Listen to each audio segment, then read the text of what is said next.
ورحمۃ اللہ وبرکاتہ۔ رفقائے ختم نبوت کے ساتھ الحمدللہ چوتھی بار یہ ماشاءاللہ دیکھیں یہ فلسطینی بچے ہیں، پاکستان ماشاءاللہ ماشاءاللہ پاکستان سے بہت محبت کرتے ہیں، پاکستانیوں سے اور پاکستان سے۔ یہ مقام لوط علیہ الصلوۃ والسلام ہے اور یہاں حضرت لوط علیہ الصلوۃ والسلام حضرت ابراہیم علیہ الصلوۃ والسلام کی ملاقات کے لیے حاضر ہوئے تھے۔ اس کی تفصیل انشاءاللہ پھر میں آپ حضرات کے سامنے عرض کرتا ہوں، لیکن یہاں حضرت لوط علیہ الصلوۃ والسلام کی قبر ہے، یہ آپ کو دکھاتا ہوں۔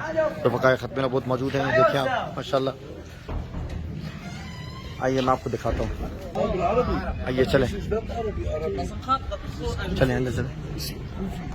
یہ حضرت لوط علیہ الصلوۃ والسلام کی قبر ہے، ہم نے اس کو دریافت کیا تھا تاریخ کی کتابوں میں پڑھ کے، اور یہاں بہت کم لوگ آتے ہیں، اسی لیے اس کو تعمیر نہیں کیا گیا، نہ کوئی لائٹ ہے نہ کچھ ہے، بہت غربت ہے اس علاقے میں۔ اور یہ فلسطینی ایریا ہے، یہاں ایک مسجد بنائی گئی ہے، بہت پرانی قدیم مسجد ہے، اس کو بلد قدیم کہتے ہیں۔ اور یہ آپ دیکھیں مسجد، اور اسی میں یہ حضرت لوط علیہ الصلوۃ والسلام کی قبر ہے، اس کے اندر یہ بھی آپ کو دکھاتے ہیں سب۔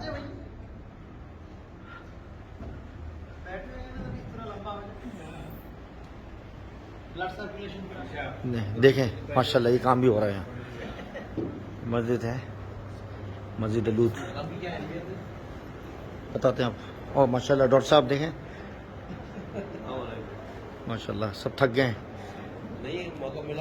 اس جگہ کی اہمیت یہ ہے کہ یہ حضرت لوط علیہ الصلوۃ والسلام کی قبر یہاں ہے، اور اس کے بعد ہم اس مقام پہ جائیں گے جہاں حضرت لوط علیہ الصلوۃ والسلام اور حضرت ابراہیم علیہ الصلوۃ والسلام کی ملاقات ہوئی تھی۔ جب ان پر عذاب آنے والا تھا تو اللہ تبارک و تعالیٰ نے کہہ دیا تھا کہ آپ اس جگہ سے ہجرت کر جائیں، جو جارڈن کا ایریا ہے نا، جارڈن کی اس پہاڑی پر وہ جو علاقہ ہے شہر سدوم، وہاں سے ہجرت کر کے حضرت لوط علیہ الصلوۃ والسلام اس مقام پر آئے تھے جہاں ہم جائیں گے انشاءاللہ، دکھائیں گے آپ کو۔